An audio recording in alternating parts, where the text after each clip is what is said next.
Stand by. 10 seconds. 7, 6, 5, 4, 3, 2, 1, 0.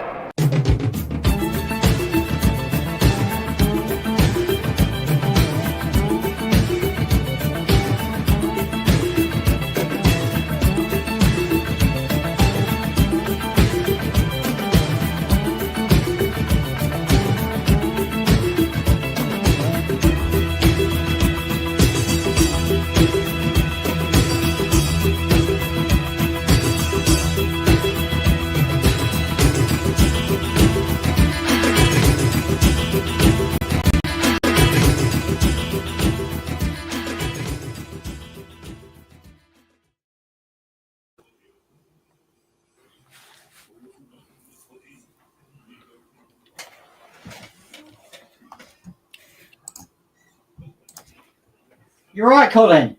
It is driftwood. Oh, you're 50. Oh, hello, everyone. Come on, pay up. All right. I'll get the money. I'll be quick. Oh, God. Welcome, everyone. We are back after a long hiatus. Colin is, been everywhere guesting on every stream's going, haven't you, Colin? One or two. One or two? Yeah. No. So, what's been happening while we're away? What's been happening while we're away? Let me think. Very little good. Mm-hmm. What's been happening? Let me see. Most of the IPs that used to be good are getting even worse, and they're getting less and less views. And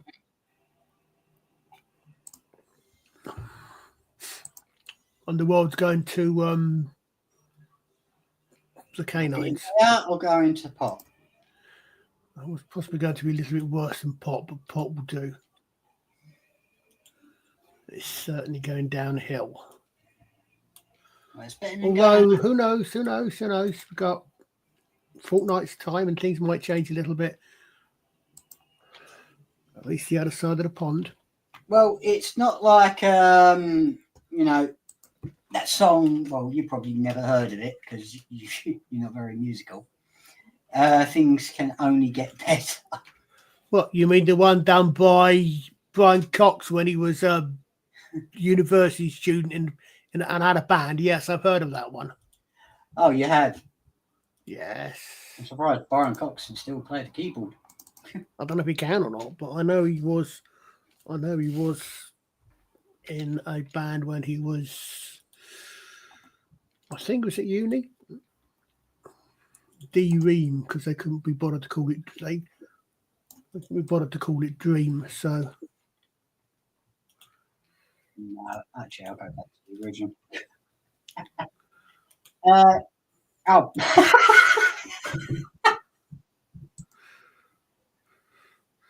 You've turned into the Invisible Man. Yeah, of course I have. Oh, God. Oh, God, no, put it back. It's horrible.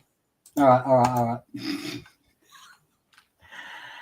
Okay, I'll just switch off my cam for a minute while I sort out technical problems. I am so useless at this, I swear. Well represented. We've got Florida and Scotland and Wales. What a spread. So we've got one warm place and two cold places. 3 cold places. You and I are in England. Yeah, but we're more down south, Colin. Doesn't stop it being cold. It's just not particularly wet at the moment. No, you're right. Right. So. Okay, so explain what you've been reading and all this and that, right? Go on. Explain what I've been reading. Yeah, books. because you told me you was reading a book. I've been reading lots of books. Actually, to be honest, I've been rereading more than anything else. It's weird. You never find this that sometimes you'd have read some ages ago, especially when you're as old as I am, and you've read as many books as I am, and you'll see something, and you'll come across something, and that'll remind you of something you read before, and you'll go back and reread it, and reread it like that. I've been doing more than that, although I did discover I also discovered. I'm not sure. I'm rereading one of the Anne McCaffrey's last Pearl novel, and I'm still not sure if I've read it or not, because there's bits in it I think, no, I don't recognise that. There's other bits I think, hold on a second, I'm sure I've read that. It's confusing, so I don't have it on the bookshelf. And that's really, so all the Pearl books on my bookshelf. I'm confused. It doesn't take much to confuse me these days. You're always confused, Colin. Yes, exactly. I'm so confused. I was much more confused. I'll be an ancient Chinese philosopher. Confusesus.com. Well, I'm still reading, what do you call it? Colour of Magic at the moment. So I don't know. You're the one that's reading it. Sorry? So I don't know. You're the one that's reading it. Yeah, I know. I'm still taking my time with it, but it's you have the time and then you don't have the time. Yeah. So, but anyway, anyone seen the new opening we've got now? I did. Of course you did. I'll play it again for everyone to watch. Tell us what you think in the comments. Here we go. Stand by. 10 seconds. 7, 6, 5, 4, 3, 2, 1, 0.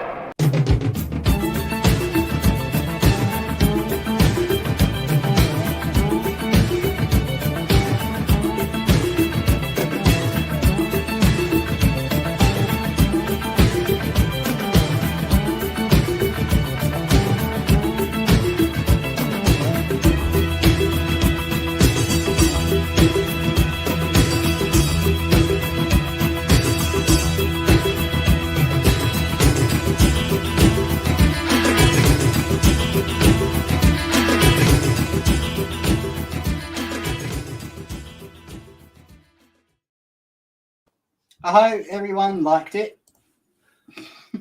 I was going to offer 5 points to the audience for anyone who can tell me who was doing the countdown, but with our audience, no, I wouldn't. No, with our audience, I'd be giving away so many points. It wouldn't be funny. But I noticed. Did anyone else notice something?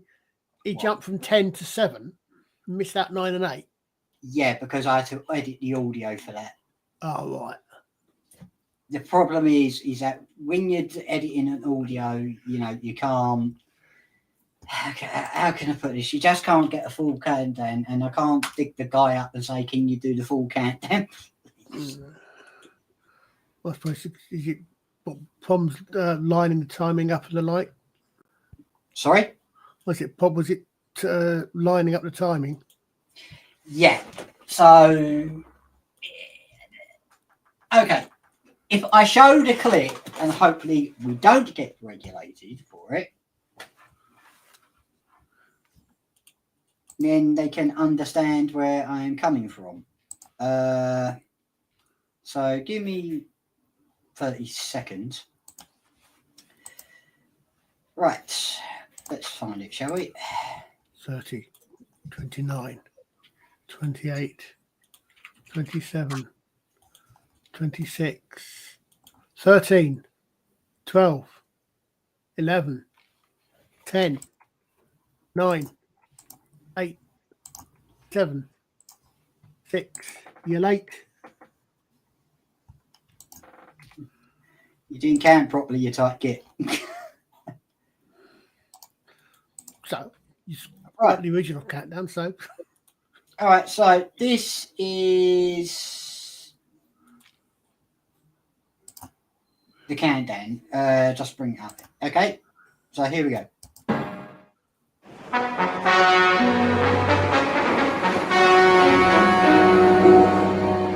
Attack stations. Trigger interceptor missiles. Stand by. 10 seconds. 7, 6, 5, 4, 3, 2, 1, 0. Fire! And then I had to cut out the missile sound. I see. They cut back from the 10. They didn't have the full 10 on the. Oh, right, I see. Yeah. And then, but I could have used that, or I could have used this, right? Feels like I've got some damage on my tail unit. Trigger interceptor missiles. For second attack. 5 seconds. Changing frequency to combat jammers. 3, 2, 1, 0. Fire! You know what I mean? Yeah, you got to you got to pick it up from where you can pick it up. Yeah. Yeah. So it's not easy editing audio. That's the problem. You know, you got to isolate certain sound waves just to get it right. That's why with Shane Rimmer's iconic voice, you know, and you can't hear, you know, 9/8, you know, and you just jump into. That's why they cut straight to like Thunderbird 2 flying in the sky. Yeah. It's difficult, but it was better than like having trigger interceptor missiles at the beginning. And you're thinking, where can FFSI afford trigger interceptor missiles? It's amazing what you can get on eBay. Yeah, good point. Good point. It's No, like but- another set of books I've been reading. Sorry? It's a line from another set of books I've been reading. I actually tried to get Yeah. I'm in two minds whether or not it's done to have there's a couple of spin-off series from a series I read, War of the Worlds type scenario. And I may actually, I'm not sure I've done myself. I've suggested that Father Miller try them because the secondary character in one book who becomes a major character in another is actually a Jesuit priest. And I'm hoping that with his background, Father Miller will find it entertaining, even though it's obviously in a thoroughly science fiction setting. So it's not.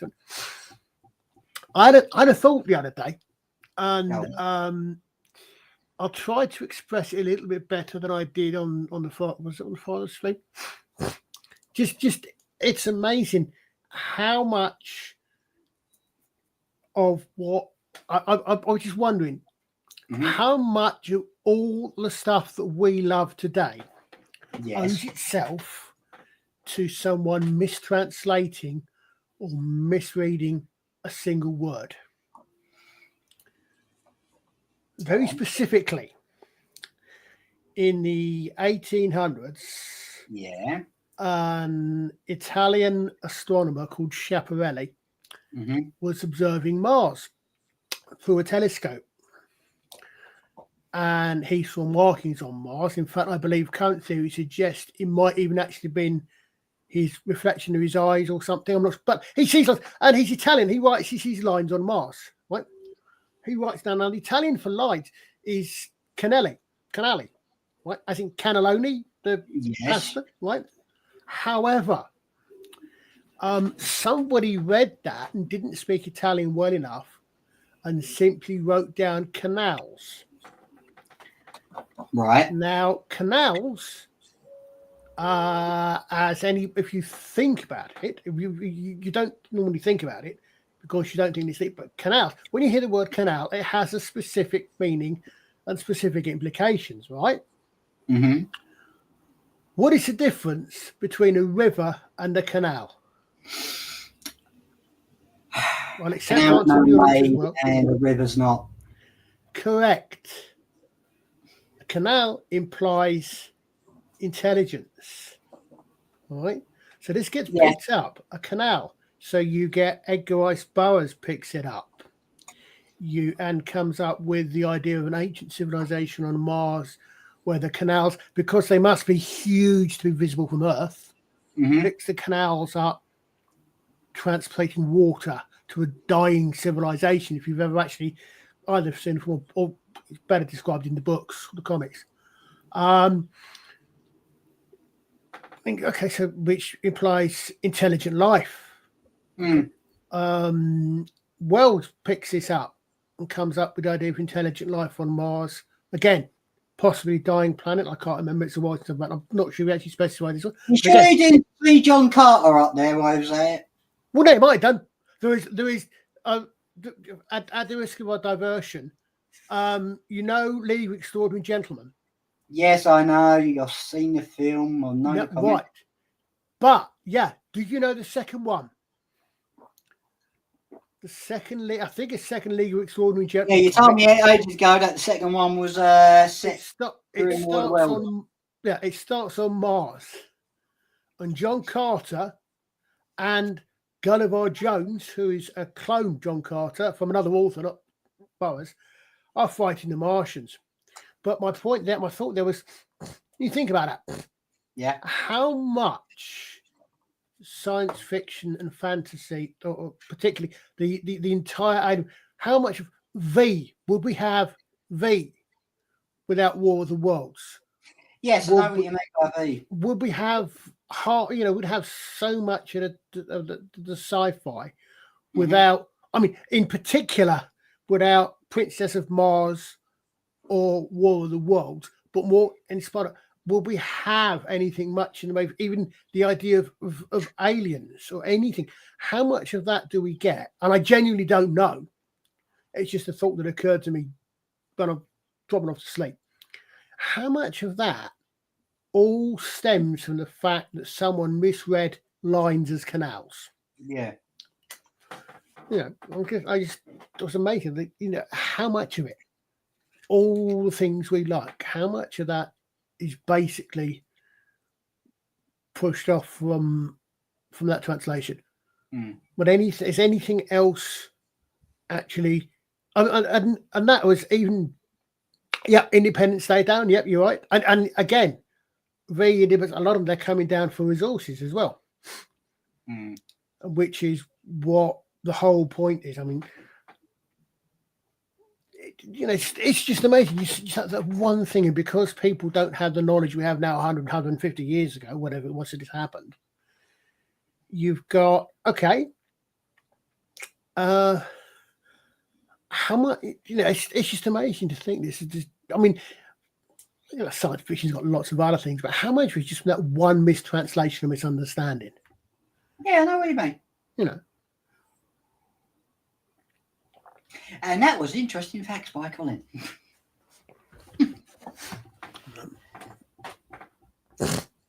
Well, spit you out. Canals. Yeah. Okay. How do you know that I know that canals are man-made and rivers are not? I can't remember if you were talking about this before or after you showed me those videos. But most people, no, I would imagine. No, it's canals because.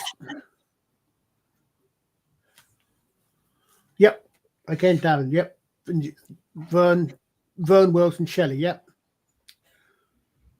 I'll say my notes. If we want to go down that route, I would say. Right. I would say Shelley for horror. And sci-fi, it's sci-fi. A lot of sci-fi. Vern perhaps would be a major influence on what you might call the technological aspect of it, because you write things like Round the World in 80 Days when he does. That was good. 80,000, 20,000 things, etc. Yeah. Wells gives us time travel. Wells gives us aliens. I think the other one I would say probably the other big one, probably from half a generation later, early 20th century, would be Doc Smith. Gave us Doc Smith helped give us the entire space opera. What, you're talking about Flash Gordon, Buck Rogers? Yeah, they come. Yeah, Flash Gordon, Buck Rogers, but Doc Smith. really something because Doc Smith was, I think, the first one probably had a really big space up where you got really big operatic space, where you got big space battles, you got massive alien civilizations and this sort of thing. And then Star Wars came along. Well, Star Wars came along, which Star Wars ripped off. Star Wars. Sorry, no, I don't mean ripped off. Star Wars inspired largely by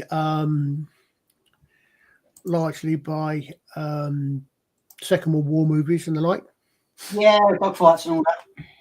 Well, amongst other things, if you think about it,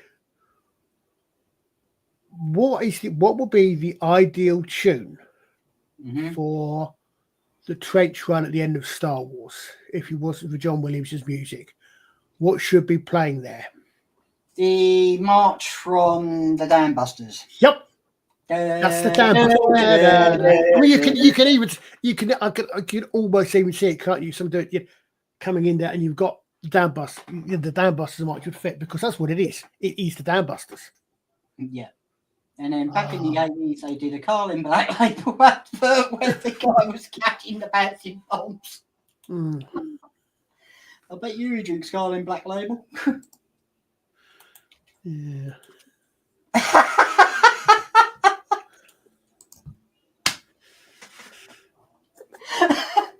Nice one, Peter. Benny Hill theme for the trench run. That's got to be made. That's got to be recorded. Benny Hill theme on the trench. Anyone watching this, please put the music on the trench run with the Benny Hill theme.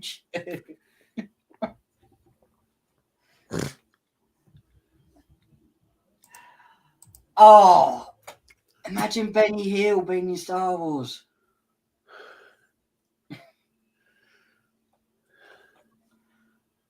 Wouldn't that go down the tree? Yeah. Obi-Wan, and he drove the Force's Jedi cart in the West. His name was Chewie. Chewie, and he pulled the Force's Jedi cart in the West. Yeah, but Benny Hill would play Obi-Wan Kenobi. You name it. Yeah, like I said, Obi-Wan, he pulled the Force's Jedi in the West. Okay.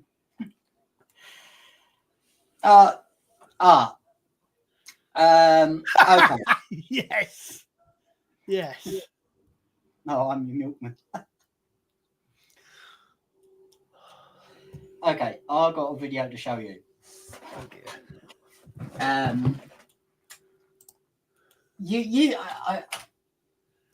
You never seen. I don't know if anyone else has seen this in the chat.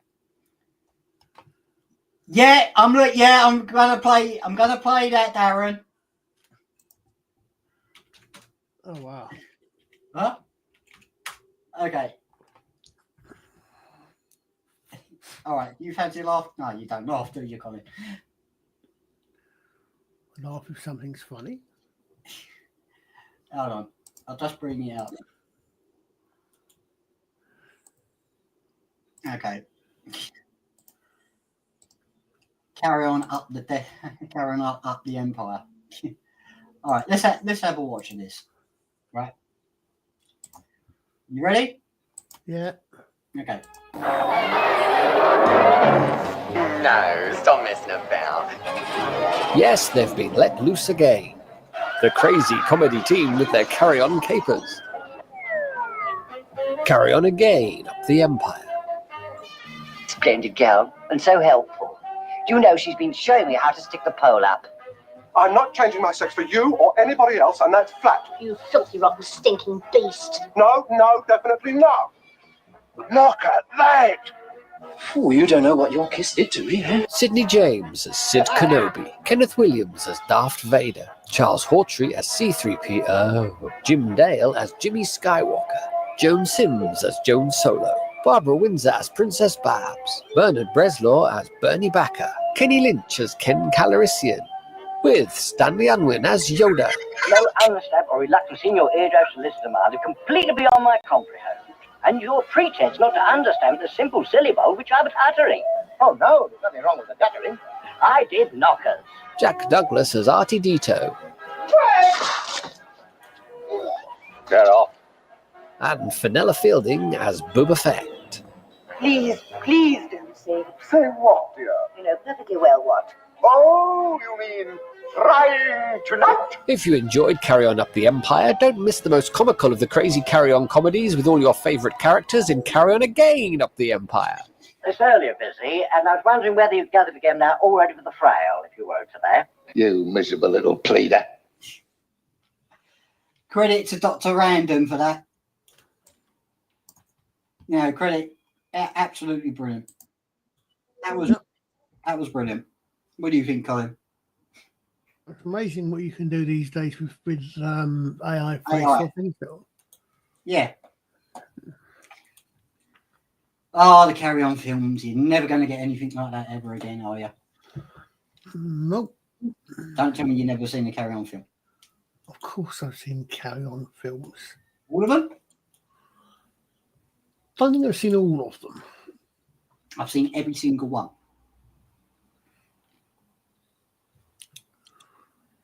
I've certainly seen a few of them. And the amount of innuendos they got in that is unbelievable. Yeah, they don't go for double entendres, they're single entendres. There's nothing double about them.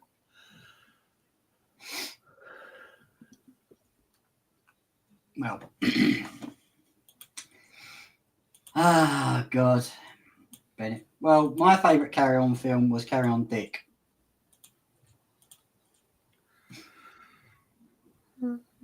When you're making you think, go all the way back, Carry On Sergeant with Bob Monkhouse and a certain Yes, we know William Hartnell. W. Hartnell. Yep. I had the complete set except for the last one with Julian Clary. Yeah, that was Carry On Columbus, but that wasn't that good. Carry On Up the Khyber. Carry On Screaming. So PJ's is up the Khyber and Darren is screaming. What would you say your favourite one is? No, I don't know if I've necessarily got a favourite one. You would, Darren, you would.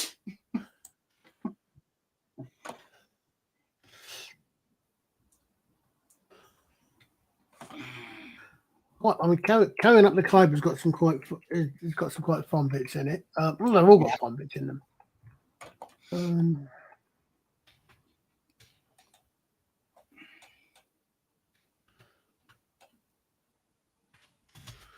I don't know.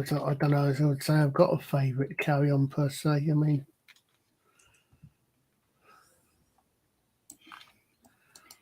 well, okay. The reason why I like Carry On Dick is because it was the last of the great, like with all the cast in it, right? Minus Charles Hawtrey because he left it. He left after Carry On Abroad.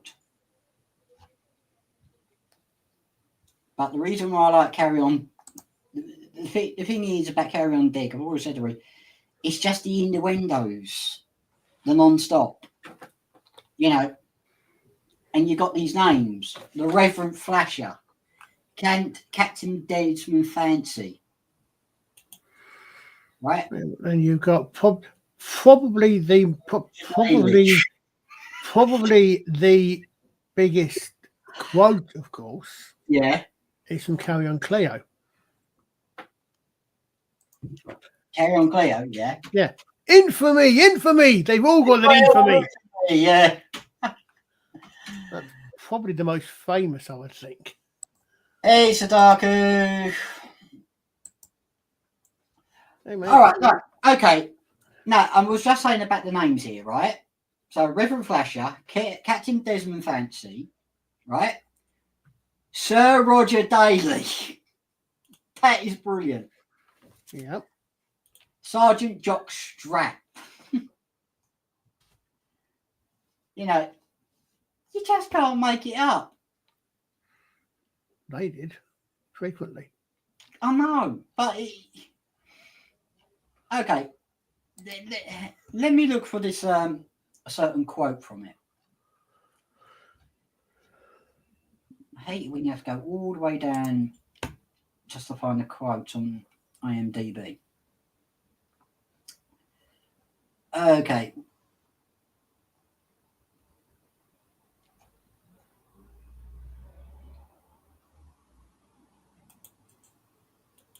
Right. Here we are, Reverend Flasher. I see. Well, I like to use my organ again. I beg your pardon. The bellows, they are leaking. They cost so much to repair them. Carry on spying. That is a good film. Really taking the mick out of the old spy genre. All right. All this talk of big dick, and I've had enough of it.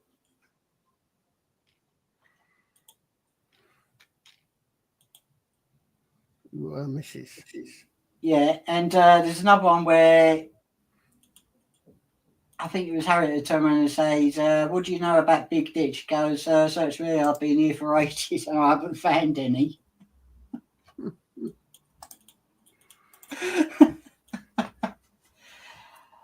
Oh, God. It was a classic. It was a classic. But yes, the list of characters, because I think it went downhill after, how can I put it? When you had Carry On Behind, Carry On England, and Carry On Emmanuel, I think that's where it lost its momentum because it was going into what, the Saucy 70 period. Yeah, they started on something. Okay, yeah, exactly. They maybe started on doing some of the things that perhaps weren't quite so. What? Not. Well, you had a lot of sex comedies. Yeah, you had a lot of things where you didn't have. It was a different sort of a different sort of comedy coming in, definitely. Yeah, and maybe not. Well, you had. You had Robin Asquith's Confessions of a Window Cleaner that came about. Yep. Yes, I have seen it. I read most of the Rosie Dixon books. Rosie Dixon. Was it Rosie Dixon? Yeah. There was the female version of the female set as well, which was about where the protagonist was a female rather than a male. So you got the Window Cleaning ones, of course, were a bloke, but the Rosie Dixon ones carry on. I think Confessions of a Night Nurse was one of them. Ah. They were a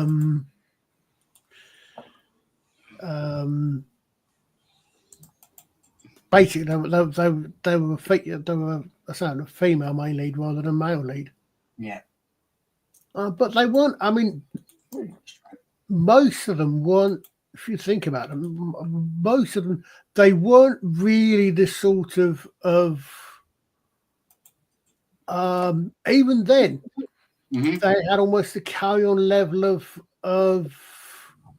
I'm not sure innocence, but you know what I'm saying? It's they weren't raunchy, explicit sort of stuff that other ones might give you. You know, they were what they were, and they were a lot more humorous than they were porn. They weren't intended really to be porn. They were intended to be as much humour as they were intended to be porn. Because did you know Ronnie Corbett, Arthur Lowe did a comedy film which was based on a stage play called No Sex, Please, We're British. Yes, I believe I've even seen the play. You know, you said that. I think I might have actually seen the play. Seen the film. I'm not sure. I might have seen the play very, very long time ago. Well, it did come out in 1971. Mm. Ah, yes, PJ, a classic. up Pompeii. Yep. Hi, Miranda. And up the chastity belt with the line,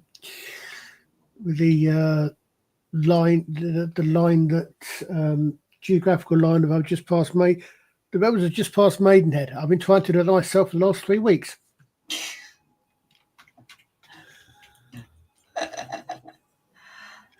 Oh God. Well, You also got. Did you ever see funny thing happen on the way to the forum?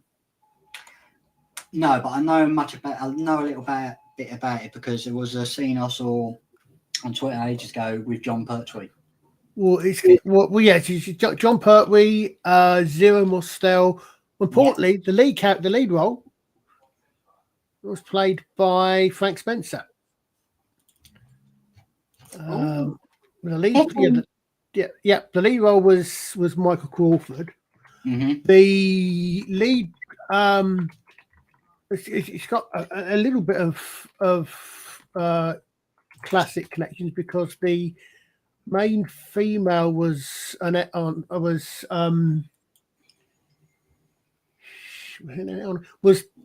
the wife in was Annette Andre was the wife in Randall and Hopkirk. Yes. It's actually got quite a cast. It's actually got quite a cast. Yeah, you got Zero Monstel, Jack Guilford, Phil Silvers, Buster Keaton, Michael Crawford, Michael Holden, Annette Andre, Patricia Jesser, Leo Green, Pamela Brown, Roy Kinnear, Blimey, Bill Kurt, John Pertwee as a cameo, and Ingrid Pitt. Yep. And that was funny, and that was based on the stage play. Yep. And who was it directed by? Don't know. Richard Lester. Who? So I'm going to throw it out to the chat. Richard Lester. What else did he direct? If you can come up with the names of the films he directed, points to you.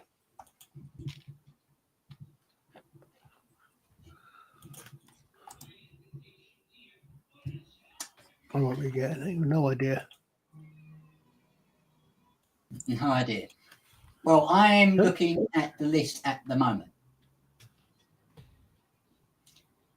And I have seen 1, 2, 3, 4.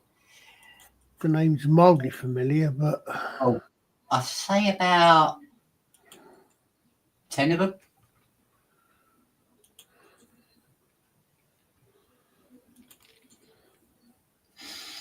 So, right. Can anyone come up with it? Sudoku has come up. Superman 2 and 3, correct. 2 points.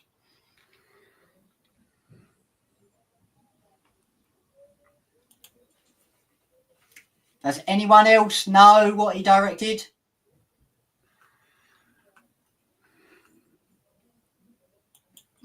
What are you saying, PJ?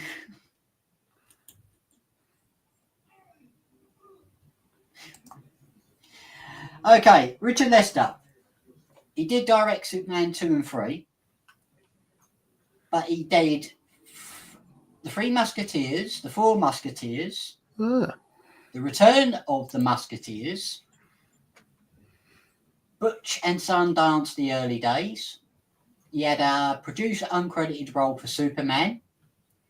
He did Robin and Marion, Royal Flash, Juggernaut, How I Won the War. that was Spike Milligan, wasn't it? Yep. Help, The Knack How to Get It, A Hard Day's Night, and The Mass on the Moon. And he also done one short called the Running, Jumping and Standing Still film. And I think that was Spike Milligan and Peter Sellers. I was correct. Sounds like Spike Milligan type of film, isn't it?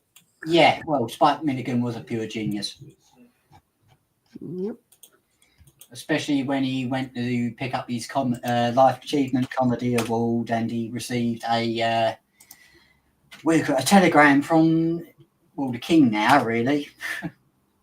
Right? Yeah. And what did he call him? A grovelling little bastard. Well, I know. Then Prince Charles was a big fan of the Goons and the like. Yes, he was. Ying tong, ying tong, ying tong, ying tong, ying tong, palapo. Yes, I've listened to a few Goon shows. And there are some cracking lines in that. Yep. No, Richard Lester, yes. And you want to know something? He's still alive. Wow. He's 92. And the interesting thing is, it's his birthday on the 19th of January. Yeah. Blimey, you know. But he's got like a good. It's not like he's got a long list of films. It's pretty reasonable. Yeah,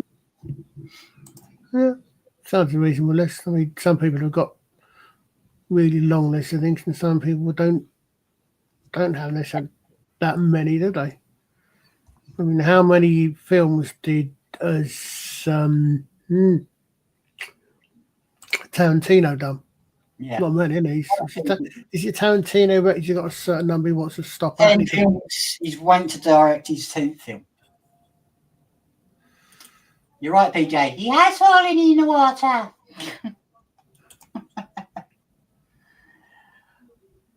Oh, God, Bennett. Anyway, so we were talking about canals. Now we moved into comedy. But I was never a fan of Robin and Marion. No, I must admit it was an interesting idea. It was just of them of an older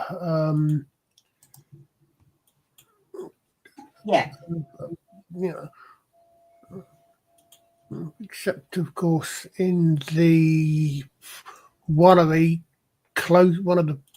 closest to the original stories was the 1970s Robin Hood with Diane Keane. Yeah. And they never actually got together. Because Robin is poisoned by an abyss before he and Marion actually even get married. Which is why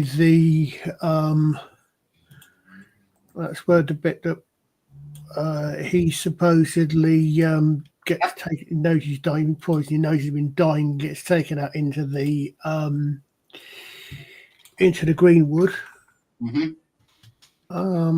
And he takes his bow and he shoots an arrow and he says, "Bury me where this arrow lands."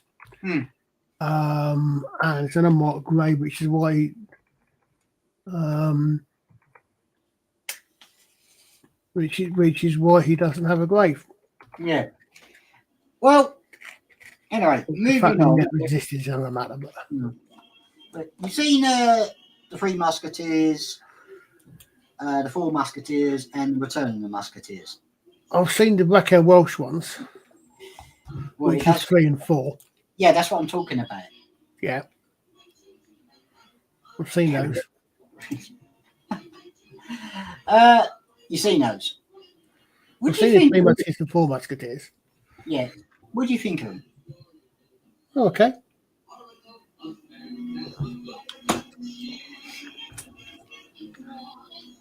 There's not much to go on. It's okay. No, well, right, they're good films. They're interesting. They are typical 1970s Hold on a minute. historical. Colin.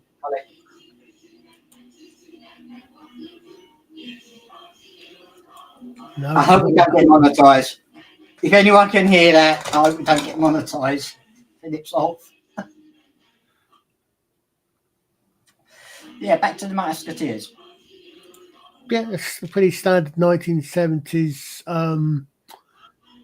cod medieval, or post-medieval, in fact, in the case of the Musketeers fantasy.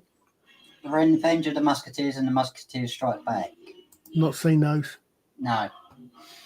No, well, right, with Michael York in it, right, it was more of a good comedy, wasn't it? Oh, it's quite like, yeah. I must admit, I've never read the original, so I don't know how. A swashbuckler film, right? Yeah. But it had some great comedy elements because, how can I put this? You got Michael York, you got Oliver Reed, I don't know how much he was drinking, Richard Chamberlain, Frank Finlay, your favourite in the perv over, Jean Perry Castle, Dave Dunaway, Charlton Heston. Charlton Heston was Richelieu, if I'm right. I know. Christopher Lee was. No, hold on. No, yeah. No, was Lee Richelieu? Which was Richelieu? Which was. He was a Captain the Rochefort. Oh, the Rochefort, I like him. He was like the villain to D'Artagnan.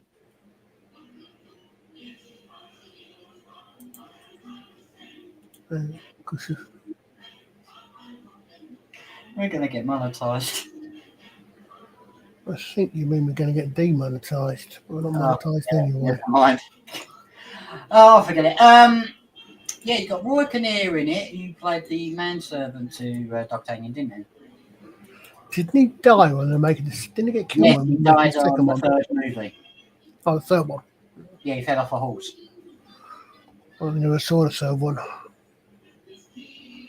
There's only like minor scenes with him in it. You know, because how can I put it? There's a long, what you call, gap between the Four Musketeers and the Return of the Musketeers. You know, but it is a great movie. For anyone who has never seen it, give the trilogy a watch. I don't know how drunk Oliver Reed was through that film, but it's a great film. I suspect the answer to that question is very. What, very drunk? Yes. It's Oliver Reed. Mm. So, Richard Chamberlain. He played Aramis, right? He's still alive. So. Richard Chamberlain's still alive. He's 90 years old. Blimey. Yeah, so he was more of the priest, wasn't he? Or sort of. Certainly a priest in Thornbirds.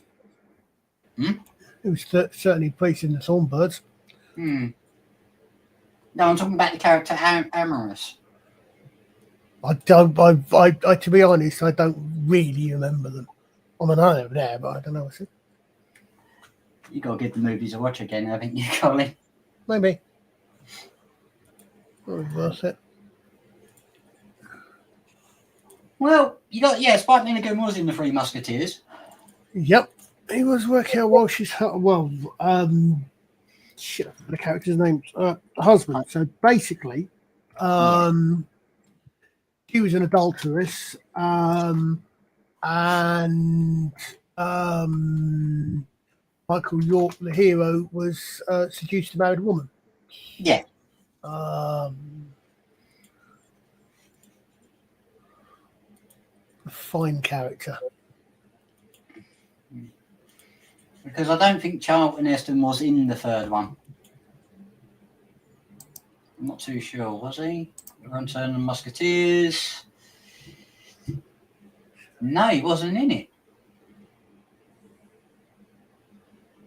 Christopher Lee was. And Billy Connolly was in The Return of the Musketeers as well. Wow. And yet Kim Cattrall, who was just starting off. I'm surprised they never done the Man in the Iron Mask. They did. I'm talking about Richard Lester's version of Man in the Iron Mask. Man in the Iron Mask was Chamberlain again and Jenny Agutter.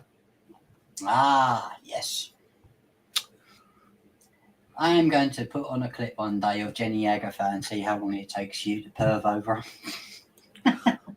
Depends what she's in, dear boy. Depends what she's in. I'm thinking of putting on the one of what do you call it? Not Black.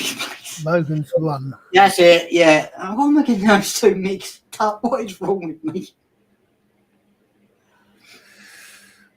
Logan's Run was a screwed up movie. In the even worse. What I've heard of it. I believe I haven't read them yet. I believe the original book, it's a trilogy. I believe the original book. I haven't read it yet, but I believe they actually all died at 21 rather than at 30. I think. I'm not sure, but I've seen the corner of So I know there's a trilogy of them, which I've got, but I've never read. Well, I haven't read yet, I should say. Here's a name. What?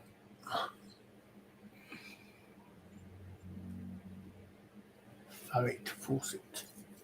Farrell Fawcett in Saturn 3. Cannibal Run, the first one. Yeah, it turned on your 30th birthday. Except that Logan was a couple of years away, 2 or 3 years short of it, and then they automatically turned in black, so it would actually so he'd actually be accepted. But yes, Farrell Fawcett was in Logan's one as well. You're right, PG, I'd forgotten that. Oh, this is an interesting one. My friend's dad used to be the sergeant major, and he met Spike Milligan at the start of World War II. Judging by what he said, even Spike was true to form. Wow. Yep.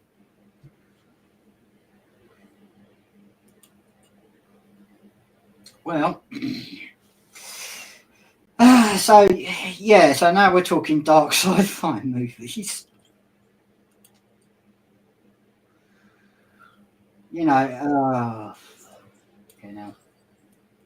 Well, if you're in Canada, Logan's Run's not that far away. Is that political?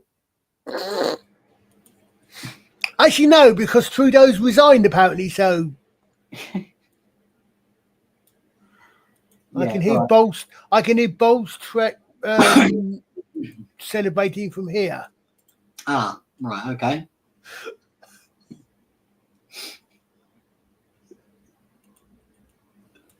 All right, back to comedy. It's difficult. It's difficult these days to do anything much, to be honest, which doesn't tread on the political, isn't it? Well, back to comedy, right? Cannibal Run. You've seen the first one, haven't you? Cannonball Run. Yeah. Right. Burt Reynolds, Dom DeLuise, Sammy Davis Jr., the Piss Artist. Which one? You need to be a bit more specific. Good point. Dean Martin and Roger Moore was in it. Now that was a classic film because the Lamborghini at the beginning, you know, really got me into the Lamborghini. Sort the women in it. It was the car I was interested in. Okay. You know, this explains a lot. Great. So this explains a lot. What do you mean? Don't Cars. don't start. I do like cars, but the thing is, it's a shame I don't drive. But yeah, the Cannonball Run, one of those classic car movies, you know. Oh, this is interesting. Blake's car, a Ferrari 308 GTS 79, used as the same model in the TV series Magnum PI. Wow. Yep. Oh yeah, I forgot another name. Yeah, Jackie Chan in it as well.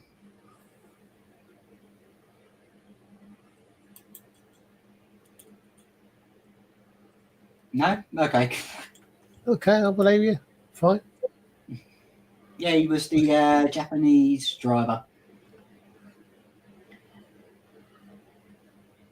It's a long time since I've seen it, so.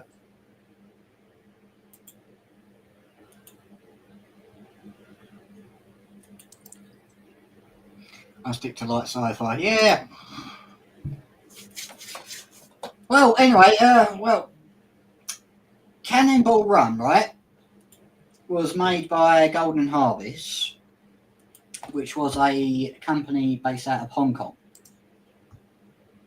Right? Yeah, okay. Yep. They did a lot of Chinese movie, well, you know, karate movies and all that.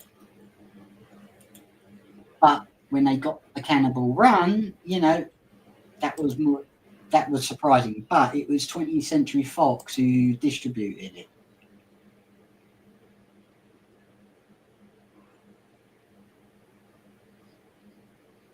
Why am I hearing crickets? Wow. Okay. So, but Cannibal Run wasn't the very first, comedy race movie. Right? Because the first one was called Cannonball, and it had David Carradine. Yeah. Was that before the God, what the film was? The one where they were actually flying around the world, where they got flight. Hmm. It was the one where they were flying as well, wasn't it? There was one where a sort of wacky race. Oh no! Wait a minute. No, Cannonball like is the modern race movie. You're talking about the Monte Carlo. Mad World? No, I'm sure there was one about where they were actually. It was flying in those magnificent flying machines. Might have been. Yeah, that was more 60s. Uh, So I've got it wrong. So The Great Race and Monte Carlo Bus was like the first comedy race movies, but they were more period.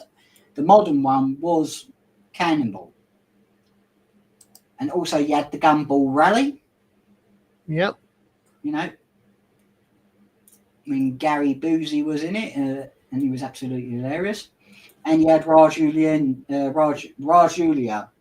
you know, in it. So a lot of great like comedy films. Oh yeah. Well, race comedy films. But if we're going back to like those magnificent men in their flying machines and the Great Race, and you know, because it's weird. So you had Tony Curtis in the Great Race and Monte Carlo Bust. Did you know that, Colin? No, I didn't know it was in both of them. Yeah.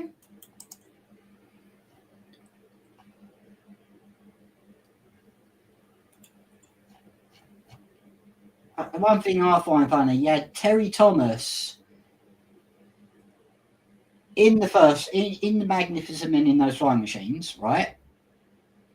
Yep. And frankly, he was playing the son or grandson of the character, I don't know, in the Pasuno sequel, Monica. So Terry Thomas was like playing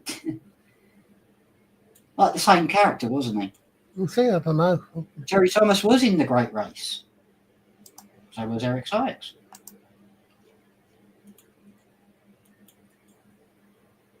Hold on, wait a minute. No, you're wrong, Miranda. Terry Thomas wasn't in the Great Race. I've just looked on Wikipedia. His name's not on there.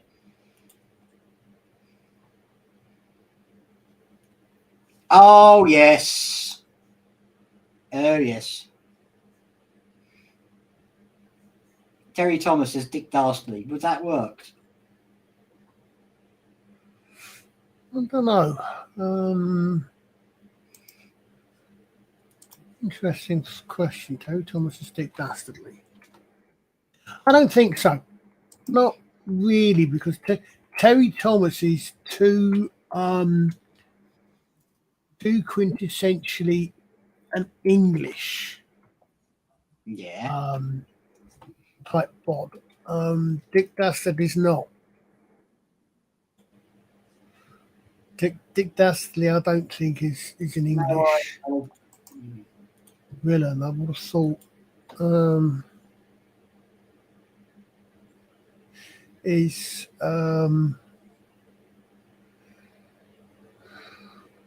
it's been interesting thoughts who you would have as a live action Wacky Races, but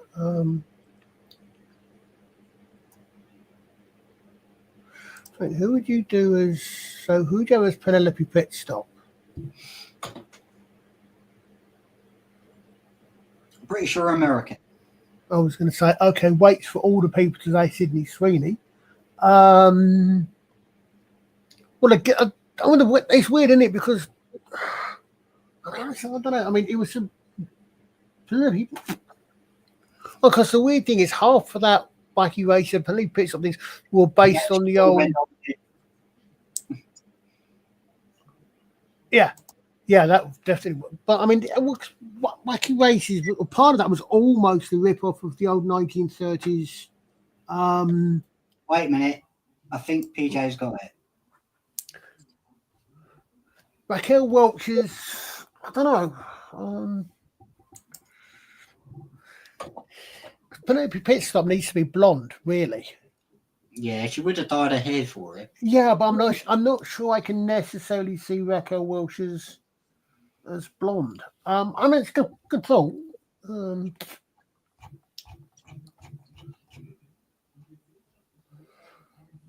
It's an interesting idea for casting. It's an interesting idea for what sort of, who would you cast? And I mean, okay, right. I'm going to put it out there to everyone who watches this. I mean, you can do an AI version of Wacky Races with classic actors, like based from the 60s or something. Send it to us, and we'll play it on here. I would say Christopher Lee is Dick Dastardly. Maybe. No, Christopher Lee wouldn't take that role. We're not talking that. We're talking stunt car. We're talking. Oh, stunt casting, yeah, but Chris. No, we're talking who would you cast? We're not saying who would take the role. I mean, let's be honest. Raquel Welch is way too old now to play Penelope Pitstop. We know that. No, because what I'm saying today, you've got to say. I mean, you've got to say anything like that. It's got to be who would be your ideal casting? Well,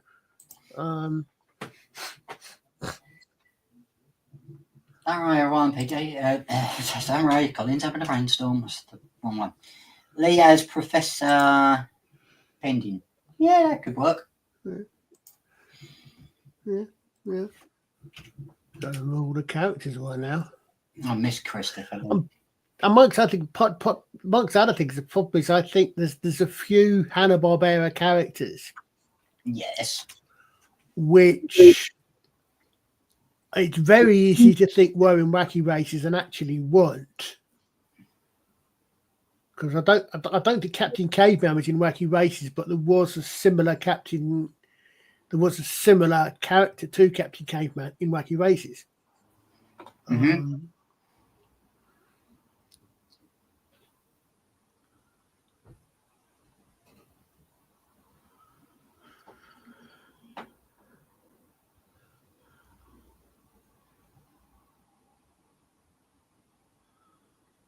Just looking in chat at the moment. Yeah. The Ant-Hill mob, but he's talking, but Kelly's saying the Lavender Hill mob. Yeah.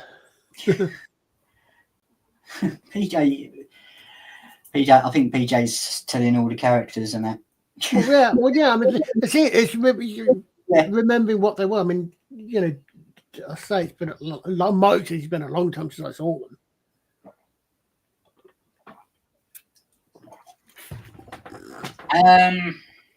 Crypto as Muttley.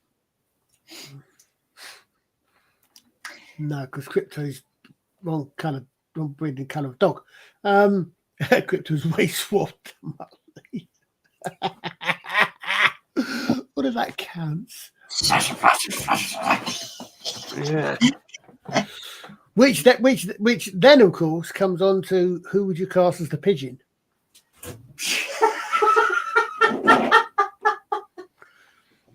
Because what, at least 2 spin-offs, wasn't there? There was Dastardine and Muttley spun off, and Penelope Pitstop spun off. So at least 2 spin-offs from Wacky Races.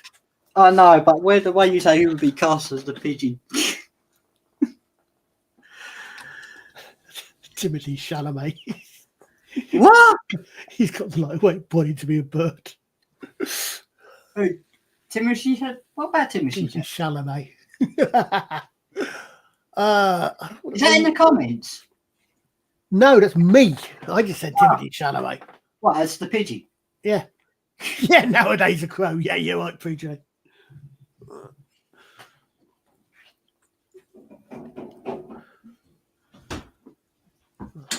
It's interesting thought, but again, it'd be something that I don't know. Would you? Right. Would you be reasonably happy, reasonably satisfied with the idea, with a make if they did a Wacky Races movie, but they started now, not made it now, but started now, rather than having started 5 years. Some of this just came into situation 5 years ago. So in other words, something that's going to come about as a movie in about 2 years time. So it's had time to develop. So they started like production now on Wacky Races. Yeah, what I'm trying to say is, so hopefully it's a bit less of the horrible that it seems to have infested stuff. If we're getting past that, you know, would you be hopeful for someone to start? Yeah, exactly, PJ. But would you want anything not made now, but if you start now, so hopefully by the time it gets to a development process, at least it's the pendulum has swung back a little bit. I mean, hopefully the pendulum starts swinging back a little bit to normal. I mean, it's an idea for Muttley. Who? What? Here's an idea who could play Muttley. You want to hear it? Yeah, go on. Rachel Zegler. Ooh, that's an insult to dogs. Sorry. Oh, she won't shut up, will she? No. Nah. Yeah, I don't know if you. Yeah, Jodie. Trading Places was one of the top ones. Mr. Brown Alliance does. I'm not sure anyone here follows him. Yeah. He did a poll over for the top Christmas movies, and I'm unfortunately Trading Places didn't quite make it, but I'm delighted to say we managed to put Muppets Christmas Carol above Die Hard. No. Movie. Yes. No. Yes. Absolutely. So what came to Muppets Christmas Carol came out top? Yeah. Well, it would, because it's a fun film. Yeah, but the thing is, because when we had this discussion, I came to conclusion when oh, good Lord, no. No. Actually, the thing is, we had this discussion, Pidge, and I think if you want to be a little bit realistic and a little bit fair for discussion, I think what you're looking at is you're looking at 2 different things. Right. When you say Christmas movie, Okay. you mean do you mean a So, movie which is set at Christmas and where Christmas is to a degree important to the setting, not necessarily vital, but because they did that because they, you know, I mean, quite a few action type movies where there was what's the Lethal Weapon was as well. Wait, a movie set at Christmas, where, or do you mean a movie, you know, where something like Muppet Christmas Carol, where it's more of a family Christmas movie? You know, you can have. Hey, I can't pronounce your name. Sorry. It is indeed. Yeah, it's Nims in Mr. Brown's. Yeah, It's a Wonderful Life was on there. There were quite a few well-known movies, some I've not seen, but I said, I think I'm coming to the conclusion watching these discussions that actually you've got two things going on there. You've got exactly, PG. You've got exactly that. You've got a question of, okay, it's an ongoing argument. Well, I don't know if argument's the right word. It's an discussion. Do you count Die Hard as a Christmas movie because it's set at Christmas? Christmas is, you're right, you change the holiday, but Christmas is kind of integral to it because there isn't any other holiday except possibly in the States. I don't know, maybe. Okay. What do they call it? Thanksgiving, or which is that important? But yes, you're right. It could be set at any other time. Colin, a thought has just come into my head. Oh dear. Right? Yeah, funny. Die Hard with Muppets.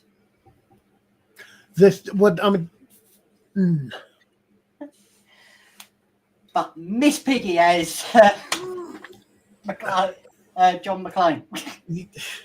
No. If you're going to do it right, you've got to. What you really want to do for that one is you want to do that for. You want to do Die Hard the way they did Muppet Christmas Carol. So you want you want a human as John McClane, but you want them to take it absolutely seriously. Yeah, Miss Piggy's hams grew, but I like that. Yes, but you do that. You want them so you can't pick because Michael Caine was apparently told, okay, it's a Muppet movie, it's a puppets movie, it's a kids movie, it's a comedy. You can play it as silly as you like. Yeah. And he said, I'm going to play this absolutely straight. Yes. Which is why it works the way it does. So no, I think if you're going to do something like that, you like someone. I mean, Die Hard and the Muppets would be quite. Yeah.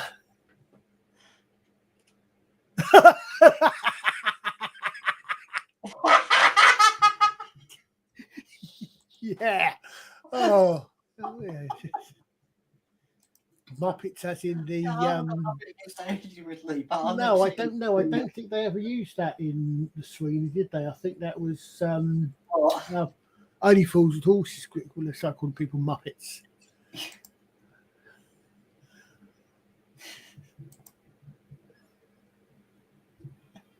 Okay.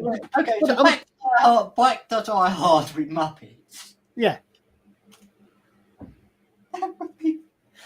I can't stop laughing. So Miss Piggy as Ham Scroover. If you were going to do it a purely Muppet movie, someone's got to AI that. Someone's got to AI that. You would Die Hard movie. You would almost certainly have. We thought of it first, didn't we? Yeah, you would. Your Muppet Die Hard movie, if you did it as a Muppet movie, that film. I still have nightmares. Would be almost Miss Piggy would be the estranged wife. Miss Piggy would be the Bonnie Bedelia character. You would probably have, in which case Kermit would be the John McClane character. Oh, that, Who would be Hans Gruber? Fozzie Bear? Gonzo. Oh, right, yeah. Yeah. Gonzo. Broken the chicken. Yeah. Yeah. It may be Christmas, but I've got a chicken now. Yeah. I mean, oh, yeah. Animal. Animal is, yeah, I could see that. What, Animal as what? Animal is Hans Gruber. No. No. Probably one of the henchmen or the cop. No, that would be Fuzzy would be the cop. Yeah, Fozzie would be the cop. Fuzzy would be the cop. Yeah. No, you can't kill off Animal. You can't kill off have him as a henchman. You've got to have him as an important role.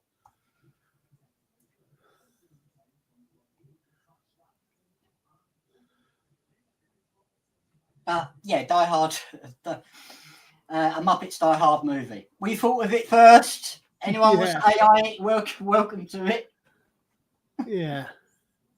I mean, you could do those. I mean,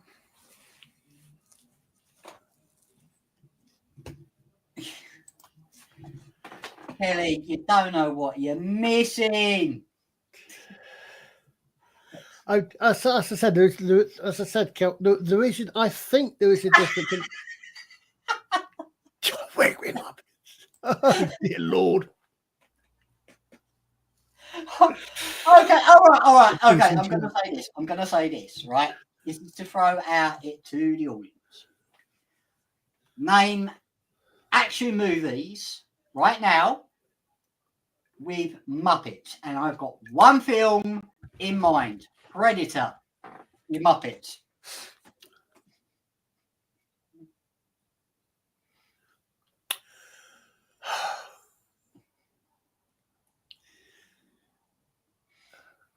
I'm going to say Aliens. Aliens with Muppets. Yeah, can you imagine who they would have as the Marines? I can't. I'm thinking, oh, can you imagine who would be the Marines? Yeah. Yeah. Miss Piggy as a Terminator. Also chasing chicken. Yeah. Oh. Come on, everyone. Name an action movie that will feature Muppets in it. Commando? Starship Muppets. No. Starship Troopers. Starship Muppets. Muppets in space! They've already done it. Okay. Muppets versus the Evil Dead. Actually, that could work. How about Rambo First Blood? There you go. Maybe. Or But, Rambo Part 2, First Blood Part 2 with Muppets. Yeah, they did. You're right. Doctors 5 and 10 did Pixie. Yes, that was on live on stage. Exactly 12 all Muppets. Rocky with Muppets. Actually, wait, hold on a minute. Hang on a minute. The Muppets did feature in Rocky 3. Did they? Yeah. So, Darko, stop mentioning that bloody name. I hate that film. Never seen either of them. What, Meet the Feebles? Yep. Or Rockies. I've seen the Rockies. I still had nightmares about that one. Because it was directed by Peter Jackson. The thing with Muppets. Speaking with Muppets. That could work.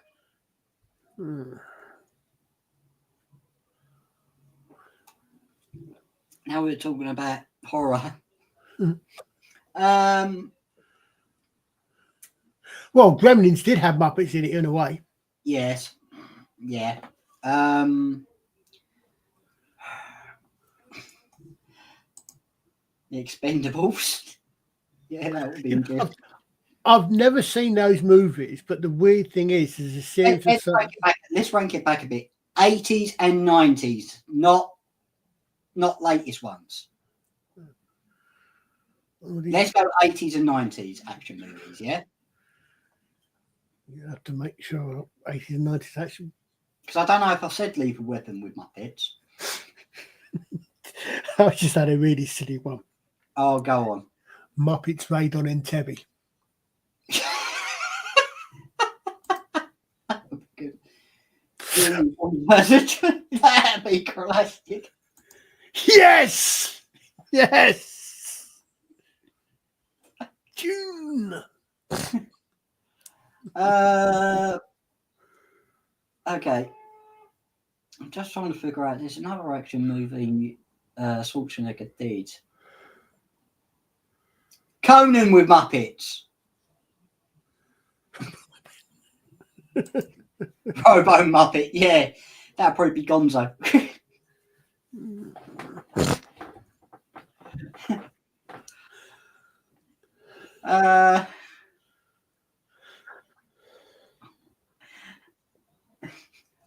Fuck these Muppets!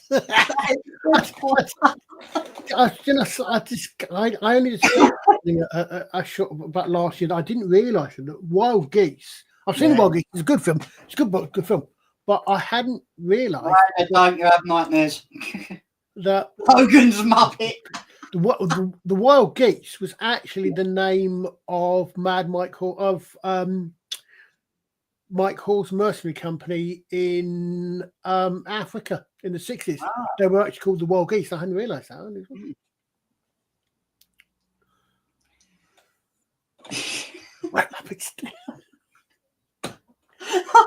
The Muppets of Navarone. The Muppets of Navarone, yeah.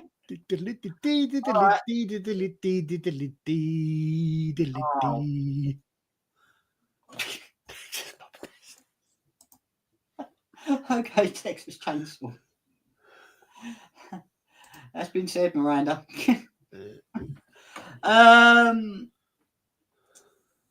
Oh God. Muppets.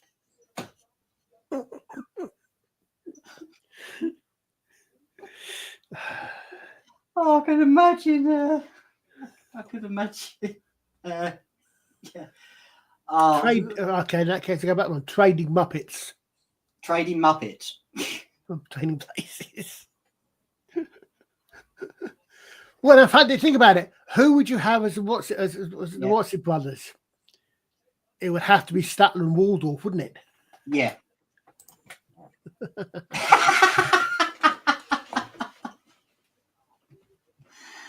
I'm forgiven with Fozzie and Clint. This is getting very silly. Oh, yes, it is.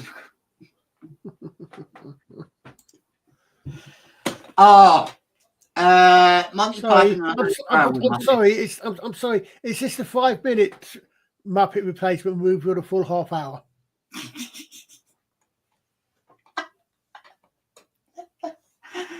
Oh God. Oh dear. It kind of really makes you laugh. The Muppets and the Holy Grail. Yeah. I told you once. The Life of Gonzo.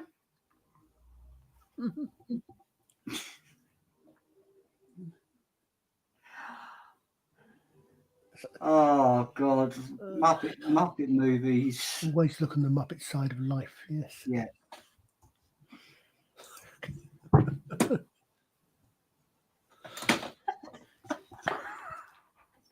No, it's putting pictures inside my head. I've never seen Brokeback Mountain, but I know about it. You know.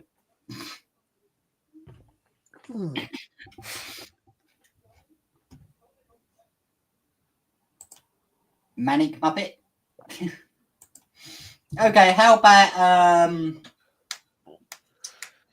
I forgot his name.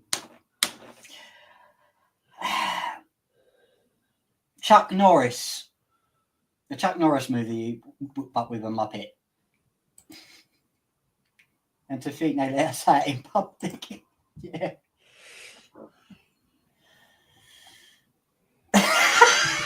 Oh, wait a minute.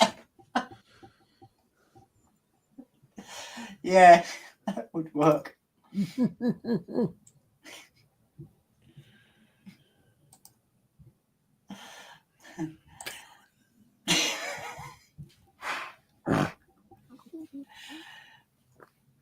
Oh, the chat is on fire tonight.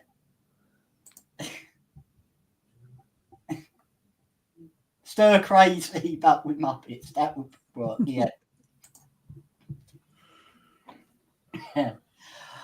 Oh my God, what have we done, Colin? Bram Stoker's Muppet Cooler. Or Dracula Muppet. Oh.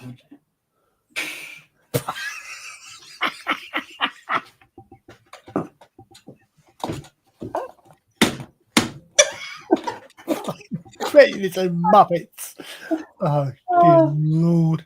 One who flew over the cuckoo's nest. Oh God. Take care, Kelly. Yeah, Take care. I like the little Muppets, Brian Pigeons and Muppets. I like that one. American Muppets.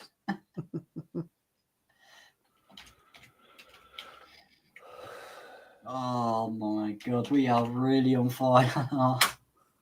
We are really on fire. Anyway, do you think we should start wrapping up?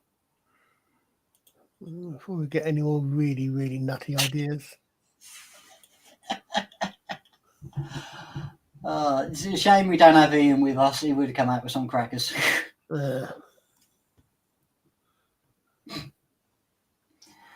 But I'm up. It's just the thing is, what's been said. Hold on. Darren just come out with a good one. An American Wear Muppet in London.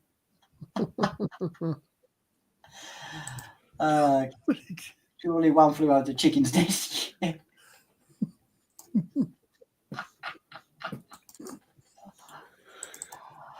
Oh, we are really on fire. This is getting very silly. It's getting very silly indeed. Oh, right. Okay. Shall we start wrapping up, Colin? Oh, yeah, good day. All right. So, right. So, what you got planned at the moment, Colin, before our next show? Not a lot. I'm still doing my games, some games. Yeah. I'll hopefully be on the father stream maybe. Take care, Wendy. When he's going on. Hello, Wendy.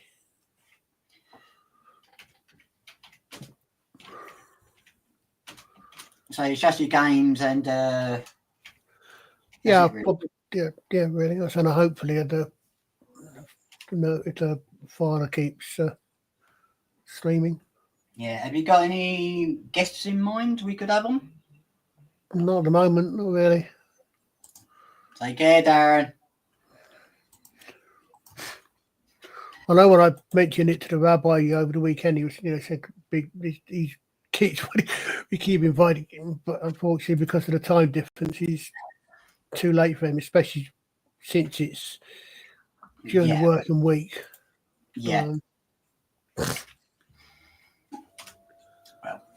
Well, shall I make an announcement?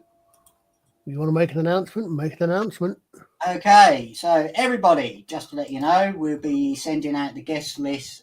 We need a guest list for the 25th of this month, because what is coming back? The return of Let's Talk Geeky. We are coming back. Night, PJ. We're actually coming back, and that's when PJ goes off.